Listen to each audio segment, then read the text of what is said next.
Bonjour, bonsoir, ça dépend de l'heure à laquelle vous allez nous suivre. Encore une fois, bienvenue sur notre chaîne Inter HD Pro TV. J'espère que c'est l'endroit où vous aimez toujours vous retrouver parce que vous avez ce que vous attendez de nous.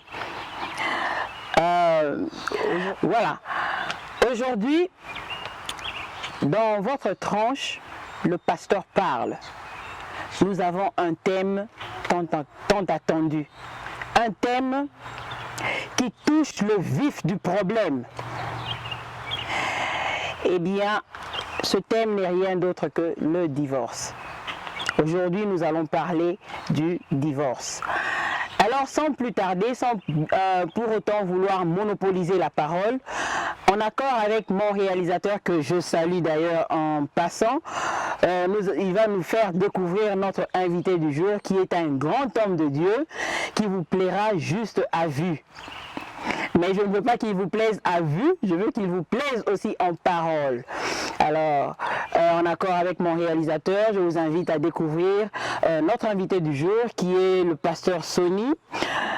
Bonjour pasteur. Bonjour maman Nora. Très heureux de vous avoir sur notre plateau de Inter HD Pro TV. Merci. Vous êtes vraiment le bienvenu. Mais j'aimerais que vous puissiez vous présenter aussi. Moi j'ai dit pasteur Sonny. Peut-être que vous avez mieux à dire pour éclairer l'opinion des internautes qui vont nous suivre. Merci beaucoup. Encore une fois, je vous salue au nom de Jésus-Christ, qui est notre Seigneur et Sauveur. En fait, comme maman Nora vient de vous annoncer, je m'appelle pasteur Sonny Bangoula. Ceux qui ont l'habitude de regarder l'émission Vérité en face, donc je peux citer en passant. Je suis le pasteur donc qui fait l'intervention. Peut-être vous verrez les changements, je suis partout comme je suis le pasteur. Partout on va m'inviter, c'est là où j'irai et je vais présenter ce que Dieu nous a donné, ce que Dieu nous a mis à nous. Merci beaucoup. Vérité en face, là où vous avez toujours l'habitude de voir le pasteur, j'en profite pour saluer mon collègue Vincent Chiluisi en passant.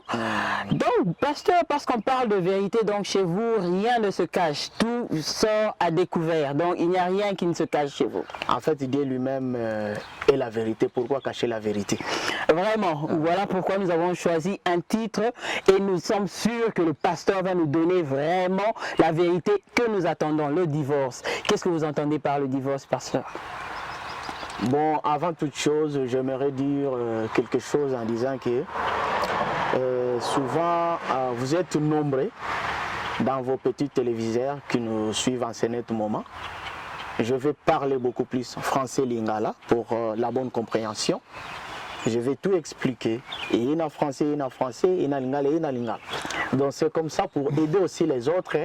Tu juger mon touté, tu juger mon incompétence, mais les autres parce que la langue française, ils ont la maîtrise na batunions touté. Parfois, il y a une personne qui a fait la place sur l'émission. Donc j'aimerais bien parler dans la langue Oyo et Koya. On va bien discuter pour te expliciter un peu sur les Cambo. Il y a divorce. Voilà. Donc sentez-vous prêts?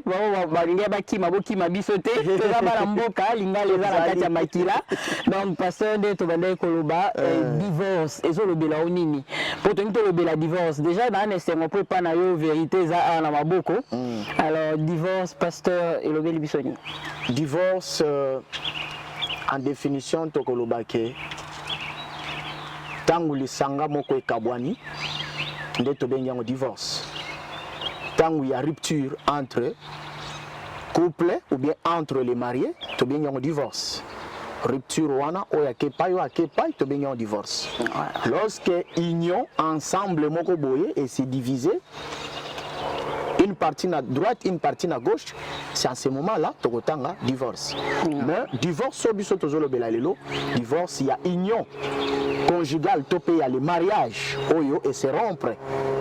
Moi, c'est pas, mon balai pas, il n'est peut-être biso, tokoki kolobela, na. Tongwa lelo na pokwa lelo na yom tozolanda biso. quelque chose que je n'avais pas souligné, le pasteur, comme vous pouvez le voir, dans le bas qui a monté mon abino le pété dans le Moussapi, c'est que Azali a solo, papa la Katiandaku, Azali marié, donc il y a solo penza vérité au Bibela biso. Donc yé morope Aza vraiment pe na kati ya likambango à vivre mambango ya divorce.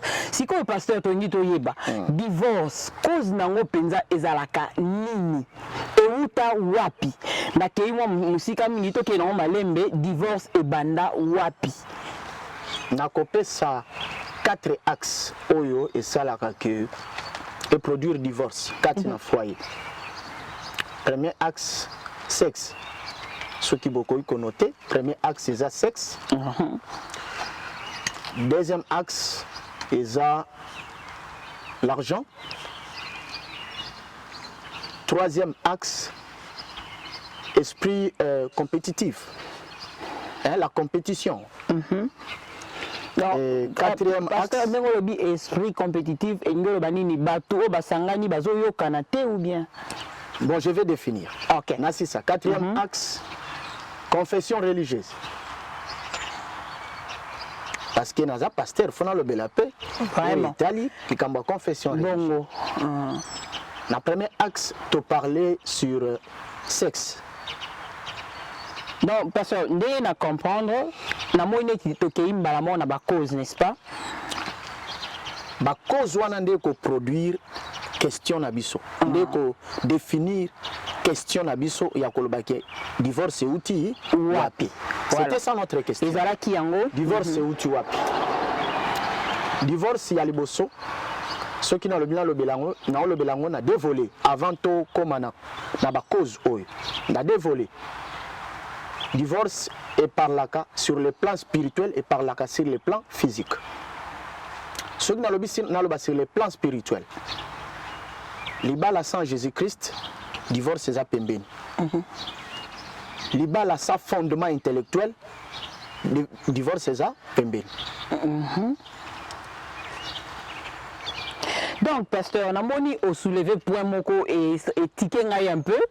On lobby est sur le plan spirituel, na fondement. Mais namoni n'attend où il y a pas parents n'habite au bandé au bala. Est-ce que l'ingénieur va parler sur bandé sans belati? Parce que n'attend où na bango bandé au bala divorce c'est là qui pensa milité. Mais même bango be bandé au sambela. Na mikolo na biso tozo sambela, tozo bala mais ba divorce na ibiso eleki atali pa kovo na coin. Nako répondre na point wana koloba boy. Ko sambeleze loko mususu ko senga eze loko mususu. Tu peux prier mais tu n'as pas demandé. Tu peux demander mais tu n'as pas prié. Si quoi na ko sambela na ko senga lien na par rapport na cause de divorce. Mutu oya sambelaka. La première des choses il faut to sanan o lo sambezo senga avant à senga. Vraiment. Divorce yaka topé. Libala mwasi ya mabe mobali ya mabe ayaka. Ya libosona no tokolobake sur le plan spirituel et jouaka comment? Les autres jouer tobalaka selon misu. Mais tobalaka te selon l'esprit. C'est pourquoi vous verrez la Bible nous dit ba penser na biso ils ba penser nzambete ba choix na biso ils ba choix nzambete. Or pour ça la choix ya bien, il faut associer nzambe na choix na yo. Et ça na bato basala ka choix a sepeli déjà yemoko ndesi maluka koti sanzambe. Mais or avant ça la choix koti chana nzambe liboso si mosali choix. Donc il ngolo ba que tangu tozo bala ne to bala ka selon misu. Mais to bala ka selon nzambe te. O wapi za malamu ko bala selon misu to ko bala selon nzambe. Nyonso mbale joua ka grand rôle. Parce que moi si okomona ye. Omoniye mobali okomona ye si mo associé nzambe. Parce que tu ne peux pas comment on a avancé au côté ici déjà ma kamuna jusqu'au fond après au luko associé nzambe. Non. Donc ce qui met sous déjà au tali au CPI. Au CPI. Nzambe pas CPI. Ce qu'il faut associer nzambe. Pour nzambe pe à côté likambo. Pour mis ce que CPI là mais on s'est trompé. Nzo keza choix na yote. Choix na yoza quelque part. En tout cas, l'histoire na biso ezokola makasi na moni na lingi te to kota to bunga mutu ya likambo na biso eza divorce pour ceux qui komi ko kende na misu na volonté ya Nzambe na moni ndé bezo comprendre il y a tellement de la matière na kati ya sujet na biso oyo mais na lingi to zonga po to bunga te to kende ndenge to kota to bandela ki yango na divorce ndenge pasteur a bandai ko mema biso atangela ki biso ba cause oyo ko mema biso na origine ya divorce. Donc pasteur so dit to ki ko zonga wana po na ndenge to bandaki. Première cause to lobaki sexe. Mais bien aimé pour nani to ko tanga sexe c'est ça arme moko massive et yaka ko détruire libala ceux qui vous a prédenté. Sexe et détruisa quand même vie humaine ya mutu. Sexe et détruisa quand même mariage aux alaki makasi mais sexe détruira. Je sais bien bazo se poser ma question dans des bazo talabiso que pasteur alinga lobani toti ka sexe pour ko détruire libala non. Sens na lobeli sexe na kozala clair parce que ces émissions tozo te ya batu, les émissions tozo éduquer batu, peut-être bo tenir rigueur na langage nangate. Mais j'aimerais bien que batu ba comprendre o tozo bimisa parce que batu mususu ba vivaka sous l'ignorance. Et ça na batu batonga libala na bango likolo ya sexe. Donc ceux qui s'excitent, libala les até. Vraiment. Ngala zana ba témoignage comme pasteur nazana yamba batu na sola na bango to kenda même na ba prière par rapport ya makambo ya sexe. Donc liba les ana fondement ya sexe. Or ceux qui liba la boche fondement ya sexe divorce c'est à peine. Vraiment. Donc na lobby liba la oza na fondement ya sexe et yaka divorce eza pembeni c'est que ni ko loba que sexe ezala na ko tata na lisolo ya mama libala te ceux qui na lobby bongo libala oza na sens te nzoka nde libala sexe eza yango nde salaka harmonie ya libala mais sikoyo balobaka pe ceux qui balobaka tout excès nuit. Tout excès est nuisaka et baby sipe makambo. Non, exagération voilà. Et parce que ceux qui se discipliner dans le sexe c'était au détruire. Or sexe n'est joue sur le plan psychologique. Et joue sur le plan psychologique. Quand on a dans le makambo sexe. Les ana bato libala na bango babandiango na sexe babalani po na sexe. Comment? Mutu mususu asali parce que ça na batu ba mabala mingi salemi après avoir ko découvrir fruit à libala ezali rapport sexuel na lobango clairement kasi na kimukolo nga na yo ki baloba balobi basombaka nyama na kati ya saki te papa oui wana adage humain mais adage biblique te na bosana ke tozaki na pasteur wana adage humain les adage biblique te vraiment donc tant ba kunutu balobi ke basombaka nyama na saki te ne bandelo lobaki tangelo komoko ke pona ni ba mama na biso babala ba kometa ba divorce te ndeti oya sikoyo ba mama na biso ba yeko se découvrir na kati banda kwa mabala mais biso ba mabala lelo ba bazo se découvrir avant le mariage donc ça déjà ba stage ba nuit de noces c'est ça le mariage déjà avant mariage ba l'huile de miel c'est ça le mariage déjà avant mariage vraiment donc ba consommer déjà avant et tangu ba ye ceux qui ba se maîtriser te tangu bazo kota ce qu'on a libala na ba maintenir que tout balana ceux qui ba se discipliner te ndé kozaka ba divorce ko se discipliner comment mutu mususu 1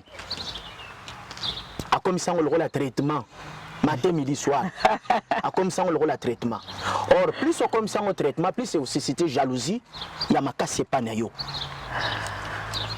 nga nakanisaki papa na kata yo maloba te nga nakanisaki soki mati ndelo ekomi ndenge lobi traitement ya mikolo nyonso neti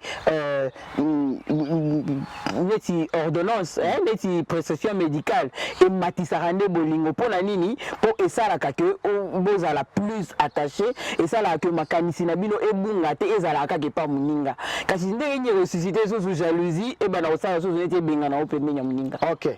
Jalousie yaka comment na moment oyo yebi ke temps oyo fazala na nga na moment oyo asali alekisi ba temps oyo tozalaka ensemble aza hier makanisi ne kotambola ozokanisa ke ndenge avivaka na ndenge asalaka fete na yo asala fete wana hier ekosisite jalousie soki oza na maîtrise te soki fondement spirituel eza te bakerele bandi na ndako badiscussion bandi na ndako Voilà sur le plan spirituel, sur le plan physique, nous autres c'est la discipline. Non, papa, kasi olobi pour na point bosso ya sexe. Oti ko rappeler ngai loko mona loba ene bandeli awa ndenge ba maman na biso ba parents na biso bandai ko bala même divorce ezaki mingité. Est-ce que vous êtes sûr que ezala na tangu na bango sexe ezalaki pe ezalaki na défaillance quelque part pour causer ba divorce kaka sexe et ko sutuka na mikolo na biso pe ba na causer ba divorce? Question nous ezamalam. Na ngala bombelo ko mo mena lo bango. Comme tout le monde est la vérité. Rien que la vérité pour te sauver, tu me sous au bas de l'ignorance. Il y a une sœur qui est venue me voir. Papa n'a pas ensemble la nangai. Nzamba salanga grâce. N'a eu échantillon wana pour me comprendre. Et là qu'on a le bélier à sexe. Nzamba salanga grâce. Naza na posa na bala. Mais mi bala on a okutana na bango. Ba o sepeli sangaité. Et là. Et j'ai posé la question à la sœur. Bah c'est pelusayote comment? Abi papa na bombelote il faut na biso vérité. Bah c'est pelisangate na côté sexe. Maman, na no balité. Bah c'est pelusote côté sexe. Donc c'est que yo pour bala il faut obimana na mobali abombité alobi effectivement. Mobali ongala lukaka na baona okuta na bango na nakutani na yete. Mais azo senga nzamba pesa mobali. Siko yebisanga seri ya bongo tango akota na ndako libala eloko nya yele nelbala ayeli sexe siko soki sexe wana e commission ne sika oyo azokanisa te problème ko botama le problème ane ko sala nini e ko susciter soit abimi ake ko tricher libanda soit incompréhension koti ya kolbake mobali akomi ko mana basi mususu yango ezo sala ke a satisfaire yete convenablement ou bien complètement nde salaka ke atongi fondement likolo ya sexe lokola atongi fondement likolo ya sexe et comme ko créer ba problème na sola ki na serre serre a exagérer ki papa nga pona yoka bien fona zala ba 4 et 5 sigo yebisanga ke nzambe aloba na vie na yo mobali oyo kobala aza papa moko logique ya ka isi fibo sali feti et sigo asukeli olobi eza mukolo mususu mais yo lingi nde ngwana te yebisanga libala bongo kosuka et kosuka wapi. Le pasteur parle des émissions na biso ya lelo. En tout cas, likambo oyo eza matata. Papa, na ebite eza na lisolo moko elinga ipe na mutu oyo ndeko moko asengaki conseil kaka na likambo epo likambo eleki tellement munene na limite ke lelo tokosisa likambo ya divorce tozana kaka na point ya liboso mais bambula ya baquestion et puis pe papa azokende kofungolela biso kaka bavérité ndenge tolobaki awa mosala nzambe vérité ebele ndeko moko ayebisa abetaki lisolo alobi esalamaki na etonga na bango esalamaki penza elenge mwasi asalaki mwa mobulu na ye ti aye koyeba nzambe abongoli motema akei nzambe basambeli ye nzambe andimie na ngambu na nde tolobaka ela azwi salut ayambi Seigneur Jésus-Christ comme son Seigneur et Sauveur bayebisi ye que ayo okomi en Christ okomi toute une nouvelle créature pe ndeko oyo aye kozwa libala na kati ya église frère Musupa yaki aya proposer libala na bonzambe bandeko na biso bayebi na komi pekisa ke tokoyeba na nzoto kaka soki tobali siko na lisolo ndeko mwasi asololi na muninga na muninga tuni alobi kasi fo yebisa ngai vi na yo passé nyonso ndenge ezalaki nga pe na yebisa yo po ba secret ezala te en tout cas basololaki nyonso babombanaki eloko te kasi eloko moko ndeko mwasi ayebisi mobali na alobi ngai naza moseka tango babalani mobali na esengo na ye wana azwi mwasi na kati ya ndako na libala mokolo ya nuit de noces mobali akende boye akei kokutana na moski akutana na moseka te aluki me ngai nazalaki koluka nde moseka moski aye kobima awa ndenge nini me yo olobaki na ngai yo ozali moseka moski eke kokota awa ndenge nini matata mobali alobi libala wana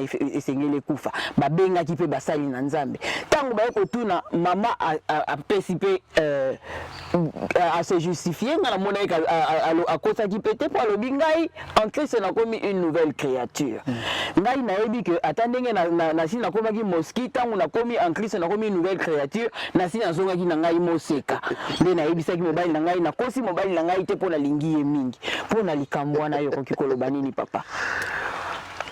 Mauvaise interprétation, il y a parole de Dieu. Tant balobi une nouvelle créature, ce n'est pas la nouvelle créature Yanzoto, mais la nouvelle créature sur le plan spirituel. Comme une nouvelle créature, cela veut dire je commettais des actes, je faisais des erreurs, je faisais ce qui me semblait bon. Mais je me suis décidé de ne plus le faire. Prenez l'exemple, par jour, je sortais avec 2-3 garçons, mais je me suis décidé d'arrêter. Par jour, nazaki comme la makaya, nazaki comme la diamba, je me suis décidé na tiki. Ceux qui n'a yibité, na kozala bienté, ceux qui n'a fingité, ceux qui n'a bondité, na kozala bienté. Mais je me suis décidé na tiki. Tant au tiki en opé, ne mutwana babengi nouvelle créature. Nazaki na misala mabe na tiki yango, mais na embrasser vie à Jésus-Christ, une nouvelle créature. Mais zate que ceux qui ozoka ki pota, tant comme une nouvelle créature pote stylé. Les alagate, ponani, Bible lobi boy. Péché zalaka pardonné. Péché zalaka pardonné, mais conséquence il y a péché te foutaka yango. Ah. Vraiment. Conséquence, il y a péché, te foutaka yango. Mais péché, ça l'a pardonné. Hein, vous imaginez? Vraiment. Moi, ça sali bondumba. Alongoli djemi, compliqué, bakati batrompe. Okomi kosambela, nzamba limbisine yo. Mais otika le komba. Ozo sibir. Conséquence, wana, oko sibir. Mais nzamba limbisine masumu. Comme une nouvelle créature parce que au tiki vit à kala mais conséquences au kofuta yango conséquence au kofuta yango ezali matata na likambo oyo donc papa ndenge na moni po banda to bandi na point na biso ya sexe c'est que yango nde ezali likambo ya munene ezali à la base ya divorce à la base parce que soyez na zongi lisusu na likambo kaka ya jeune sœur na débit alobi eloko mosusu mais na réalité makambo mosusu se retrouver ntango mobali atie esprit na ye ke nazokende kodécouvrir mwasi na nga na ndako tobanda nteke ensemble donc biso mibale tozala na esengo moko mama oke na magasin oke kosomba chaussure ya sika mais oyebo otali ke chaussure si balata ntango ozonga na magasin oyebisa bango nini? Oui, c'est un gars qui somba ya sika. Ah mais oui. Quand on a somba chaussure na lata 40 il faut numéro 40 na ngeko ko pe 141 42 te. Et puis au balata déjà. Ndenge nini. Ah kasika rapona lisolo wana ya ndeko mwasi et la musinga impuke mwa makanisi. Tant otolobi le divorce. Est-ce que tozo mona pe divorce yango na kati ya makomi ya Nzambe? Na kati ya Bible. Est-ce que divorce ezali eloko o Nzambe azo appuyer et salama? Nzambe azo appuyer yango. Divorce c'est dans la Bible. Na loi, Nzamba bandi pa Moïse, ayebisi bango na 10 commandements. Ayebisi bango tango établir ba loi, ayebisi bango divorce na kati ezali. Selon Moïse, mais Jésus-Christ nde aye ko éclairer divorce wana na mukanda ya Matthieu 5 to bandi na 31e verset au kitina C. Comment ni? Na habite so itoko ko permettre ko tanga yango parce que eza Bible eza lisolo ya mototé vraiment parce que batu ba mususu bazalaka Matthieu 5 oui Matthieu 5 que je vois ici Matthieu 5 Matthieu chapitre 5 Matthieu chapitre 5 au bandi na 31e verset. J'aimerais bien que tu lises. Ah, merci papa. Dans la 31e verset. OK. Que tu na 32. OK. Torotanga. Problème est de permettre Torotanga parce que toujours parler makambo dans la Bible. Et à solo tout seigneur, tout honneur, toujours... Avant de lire maman, Moïse a le biboy. Ce que écoute moi sinon la fragrance. Ou bien mobile non la fragrance, mais à cette époque-là, loi ils a penché non pandi moko. Donc beaucoup plus on parlait de la femme. Ce que moi sinon la fragrance au salinini. Oh boye. opesi lettre à divorce. Après opesi lettre à divorce 5 accueillit. Divorce c'est si parce que loi juive faisait taille sur mesure. Pourquoi? Parce qu'à cette époque-là, on comptait que les hommes, les femmes bazako compter bangote na loi. Donc basi ba komi ko compter bango na grâce. De ba koti parmi batou. Mais la loi juive moi ça a été écarté. On comptait que les hommes. So ba lobi qu'il y avait 100 000 personnes là-bas. Il y a que ceux qui mutnamtakene moi si na il y avait des 100 000. Mais la loi juive bazako compter kaka mibali. Yango moni entre parenthèses lorsqu'on a mené la dame là où ça qui adultère. Liboso Jésus. Mais cette dame là ça qui adultère nan j'étais à ça on a mobile. Comment punition quoi atteindre à moi si et mobile ba parce qu'à cette époque là on protégeait beaucoup plus l'homme valeur ça qui pas mobile moi si bazako ça y est valeur té. Voilà ndé yango ce que tu revenir Jésus a rappelé bango que Moïse avait dit ceci. Mais pour moi, comme Mokonzi Makomi, comme Yemoko Makomi, comme Yemoko Nzambe, Aolobani. Vraiment. Ok, Torotanga Liloba Nzambe, pasteur Alobi, Matthieu chapitre 5. Matthieu chapitre 5, comme on est à 31e verset. Ok, on a verset 31, ok. Il a été dit que celui qui répudie sa femme lui donne une lettre de divorce. Ok. Après ça, il lettre de divorce. Vraiment. Répudie moi si nayo. Ok. Yango moni processus. Bah loi nyon so mona abami. Il y a l'état. Références à la Bible. Vraiment. Références à la Bible. Loi mingi oyo mona ya l'état. Références à la Bible. Parce que ceux qui ont processé divorce, juge à Olbani, yo comment mukandate, yo signé mukanda wanate, que non, on a peine à valider. Voilà. Tout ça ok. Et la Bible est bas. Mais moi, je vous dis que celui qui répudie sa femme, sauf pour cause d'infidélité, l'expose à devenir adultère, et que celui qui épouse une femme répudiée commet un adultère. Ok.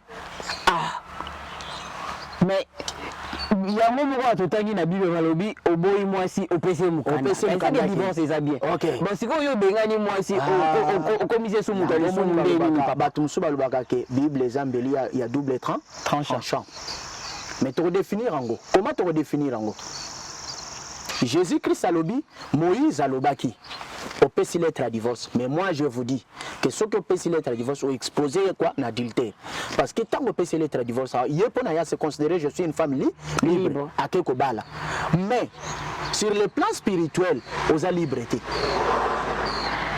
Il faut toyebaka au moni Bible bakazaka soka yokika Bible boye azuika parti wana akangiango.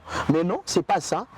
Quand bazolo bela likambu adultère, balobi nini cette femme là comme libre, mais balobi à la personne où ya ko épouser moi si wana automatiquement commettre nini adultère. Mais sikoyo, tant on commettre adultère, qu'est-ce qu'il faut? Alors, pour définir que ezamala muteto ça la divorce, ezamala muteko divorcer, ezamala muteko luka ke bo se séparer. Bible étant le Bible bongo nkolobake. Tango boyi mwasi.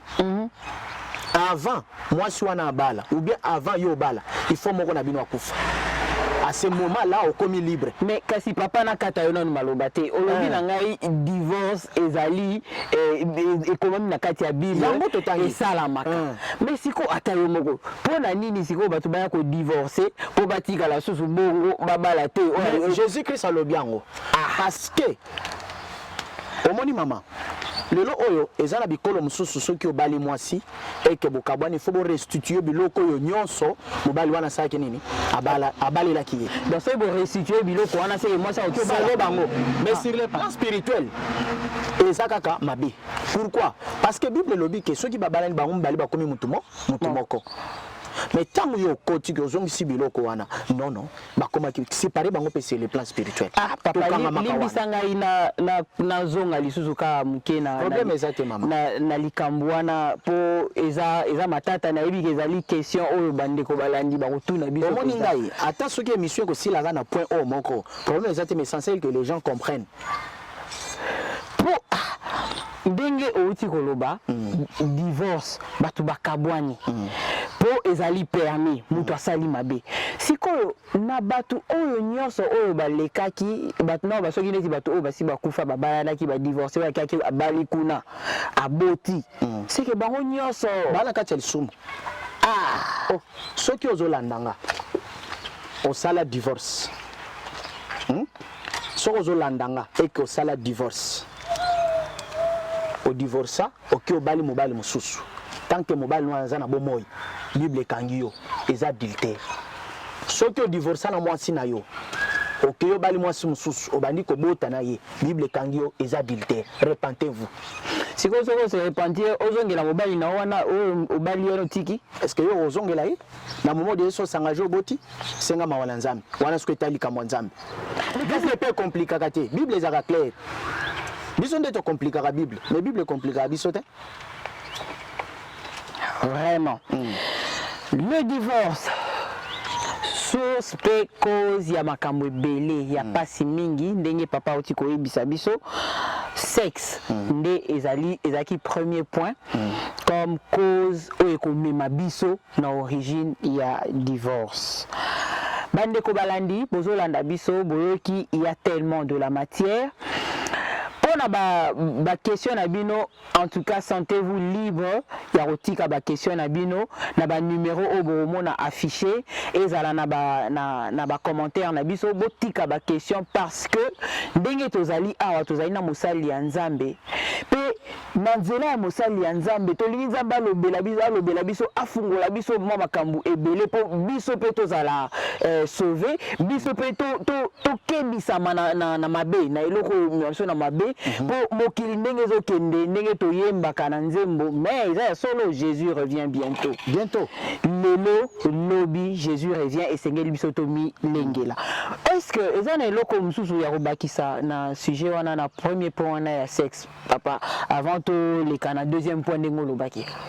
Bon, avant to les kana deuxième point ceux qui na koki kobakisa na vie conjugale discipline et les kinyos. Ceux qui vont se discipliner sur le plan sexuel, beaucoup va maîtriser ma kambo mususu, beaucoup va orienter couple nabino. Na lo lenge o esengeli. Oh, o eza mutu ya mingi kati na couple, eza dialogue. Tant sexe ko ya, eko sala ki harmonieuse la makasi. Papa kasi avant to le 14 to conclure point wana. Ndeko asi aliaki mbuma libanda non ba de part et d'autre moi si aliaki mbuma bali aliaki mbuma kasi bango so bakomi bana nzambe baye ko sangana et que na kati ya lisangana bango sexe ezali kaka problème na point wana ba ko sala neti nini ba panza na bango basi ba balani pour divorce nda balobi ke eza koki ko salama to basala ndenge nini po sexe ezo simba te.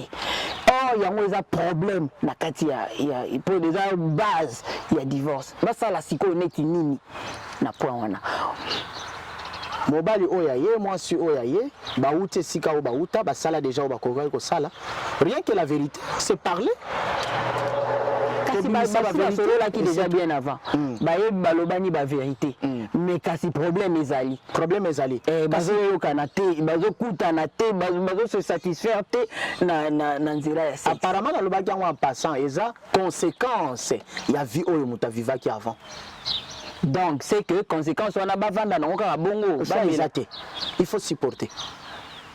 Mais kasi yango de sala ka omoni mutazana kati ndako ko mobima libanda. Ah, eza vie o mesana yango tozongi na Bible que vive la Bible zo interdire biso to bima libanda te avant le mariage. Tozongi siko ko pesa Bible raison. Que Bible zo interdire biso to bima te avant le mariage. Voilà, ndenge papa a ebisi biso le divorce. Premier point na biso ezalaki sexe. Sexe o ezali base ya makambo ebele. Cause ya makambo ebele. Cause ya divorce. Alors papa, ndenge totangelaki biso sexe. Deuxième point o ebisaki biso na mbongo. Ah, mbongo pe kokota so na makambo ya divorce. Suka. Na ndenge nini? Suka. Oui, la définition bon. Yebisa biso papa. Aza bon maître mais mauvais conducteur. Vraiment. Hein? D'ailleurs pas kumbaka bato. Mbongo kumbaka moto. Tout ce qu'on fait na sena moi oy. Et tournera tout autour de l'argent. Même des tozolo baboué. Ceux qui mbongo te, tonga vanda tolo baboué te na sens nini. Ba caméra zo filmer biso. eza mbongo moto ebimi mpo esala nini epesa biso esalaki bandeko balanda biso donc nyonso etournaka tout autour ya mbongo soki mbongo eza te ya pasi mpona akende droit au but ya question eza na bato babala mwasi alanda mobali mpo amoni mobali ana na mbongo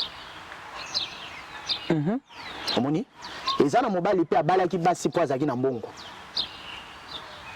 mais après présent ezalaka ya biso mais futur ezalaka ya nzambe dans la vie il y a le haut il y a aussi les bas toujours proclamant on pona batuté mais na vie tango zo vivre yebango il y a le haut il y a les bas kasi mokili yebisi biso ke bolingo yango ezala nango likambo ya intérêt parce que mutu atali intérêt na ye mutu atali intérêt na ye mutu oyo azolinga ngai bon so mpe nabali ye na ozala nanga bien mpo mbongo ezali so alandi ye mpo mbongo ezali mpo ya kozala bien famille ne ozala bien na wana mpe mabe papa ok nzambe azwa lokumu après kokabwana ekozala nini poko mkabwana eza au rendez-vous soko olingi mutu parce que aza na biloko bolingo wana ezalaka mosika te ezalaka durable te mais linga mutu mpo azali olinga mutu te mpo aza na eloko linga mutu mpo azali vraiment donc kolinga mutu po azali kolinga ete po aza na eloko mais po olobi mbongo nayebi mpe na kati ya lisanga mosusu mbongo ezala eyaka kokoma problème po na ebandeli bato babandaki na bolingo kasi na kati ya ndako mbongo ekokoma problème ok na kosala pesa mbongo yango mpo oyeba soki akosala réellement oyo azoloba eza na mwasi mosu alobi tolinga na mbali na nga na pasi papa nalingi yoka na ndenge oza mais ntango mbongo ekoya maloba langage ebandi kosala nini kochange et souvent ba-influence ya mbongo wana ezalaka influence mosusu mpe eyaka na nsima bato mosusu me obali mobali ngai nayebi mama moko bazoyebisa ye atindi mwana naye na libala azoyebisa mwana efungola miso mwana aza deja miso akofungola mafungola miso ne ndenge nini omoni déjà mwana moral nini azokende nango ake commerce ake libala te mais soki mwasi aye libala mbongo ekozala primordial te d'abord mobali na ye mbongo ekozala na nsima parce que mbongo ezaka wana nga na moi neti yo ozobwaka bale kaka kote moko ke oyo bato bapesaka problème oyo bayesaka problème ya mama mbongo ezalaka kaka bamama kasi mpo ndenge olobi na maloba na yo bon eza kaka te mpo ngai nazali mama me nakolanda na ndenge olobi ke mwasi ntango aya alingaka mobali ezalaka mpona ye ndenge azali na kati ya libala nde baye kosala bomoko ensemble nde bakolakisa ndenge baza babon gestionnaire mpo bapusana mais kasi soki mama azali na likanisi ya malamu mpe papa ye azomona ke papa ndenge azokende na yango ezokende malamu te eke bazoyokana te na point wana mpe mbongo mama kaka moto akozala na faute merci mpona question na yo nalingai nasisa mpona bamama apres akota mpe mpo bapapa ok parce que il y a des papas oyo mpe na matière ya mbongo vraiment mwasi azala na lisu te mwasi azala na liloba te or bapremier conseiller na biso ezalaka basi soki na makambo ya finance oza clair te ekocréer problème na foyer omoni ekocréer problème na foyer c'est pourquoi omoni libala oyo fondement nango eza bonzambe parce que na nyonso tokende tokozonga kaka na bonzambe libala oyo fondement nango eza na nzambe makambo nyonso ekozala na table maman je gagne autant voilà on a présenté bafuti biso autant mais on a fait ça tant bozo élaborer ba dépenses na bino bozo sala ba chaîne de dépenses ensemble problème ekozala pas mingi na makambo mbongo mais ceux qui yo mobali moi ça yebité bulletin de paie no moi ça yebi yango te tu touches combien et mbongo na yo to yebité sala kanini na couple moko na France souvent makambo wana ya mingi awa na poto souvent ya mingi na poto vraiment bakoto ye mbongo bana bitumba koto ye mbongo me bana ngo bowelelaka mbongo na bango si bana bino mibale pourquoi mbongo wana ezalaka clarité ezala ba msusu même ba se publier na télévision na réseaux sociaux likolo mbongo bana bo s'exposer likolo mbongo bana soki bozalaki na Kinshasa ou bien na Congo toloba bongo bundela mbongo abana kasi papa to moni to yeko to ba mikolo ka pe baloba biso balobi soko ke esika okolanda lokolo ndenge ndenge bato bazotambola esika yo zali or koto libana ndenge tozali libala eza contrat ndenge tozwa ba contrat na biso ya musala non ezali contrat soki bato soki boyokani te eza wutu na bato bakoyede bino na ba conseil po bopanzana bokabwana pourvu que mutu na coin na ye azala na kimia mama omoni point ya libala o eza contrat na olinga to tchango nano entre parenthèses peut-être le belango mukolo mususu parce que likambo libala contrat wana le mariage à contrat peut-être to ko le belango presque eza sujet moko pe monene ya ba mariage à contrat wana mais to le belana mbongo po soki to bito ko ta wana to ko bimisa pe belé donc to bombango na to ko le bela makamsusu libala ya contrat ou pas contrat so talibia contrat balobiso eza respecté ti basala ni ba résolu yango n'est-ce pas bokati contrat mais ce que libala yozo bala prendre en attendant muto abala prendre en attendant que na bali nanu soki simbité na bima c'est que obalité c'est que obalité yo moko za na idée derrière la tête yango moi si to mobali mobali po abala mwasi kobala mwasi aza na posa libala te kobala mwasi aza na posa ya mwasi aza na posa ya mobali te mais bala mwasi aza na posa libala oh mais kasi eza ndenge moko te papa te ndenge moko te soki mwasi alandi ana posa ya mobali akozala na besoin ya bavoir mobali mais soki ana posa libala akoyeba kogérer libala na ye bambonge koya ba problème bambonge koya ba problème susu koya même ya sexe nde totangi wana soki abali ana posa libala akoyeba ko gérer ndako ne mais soki mwasi abali mobali ana posa mobali abali po abali mobali problème koya vraiment problème koya le pasteur parle lelo tozana na pasteur Sony azoyebisa biso tozolanda j'espère tozolanda ba point nyonso nde tozokende ki tozalaki na sexe comme premier point à la cause du divorce. Deuxième point, pasteur a touché mbongo na kati ya ndaku. Donc ceux qui ne comprennent papa ndenge olobi mbongo ezalaka problème ceux qui yango nde bachango liboso na en premier point mais kasi poto sala pe makambu na vie mbongo fezaka na premier point c'est tout à fait normal.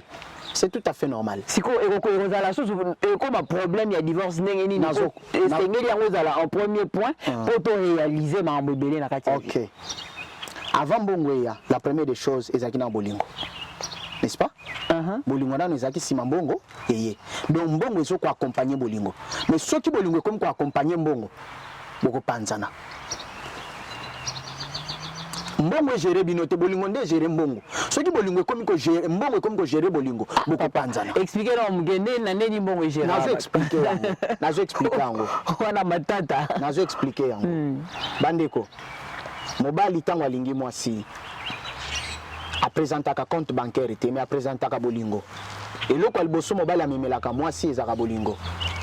Mwasi pe ayokaka bolingo parce que ça na basi pe quel que soit ton argent aboyine kolinga yo parce que ça na posa mobali wa kolinga ye. Esika mbongo eza. J'ai une sœur en passant yebisanga lobi soko bali mobali wa za na mbongo. Yeba on que s'exposer.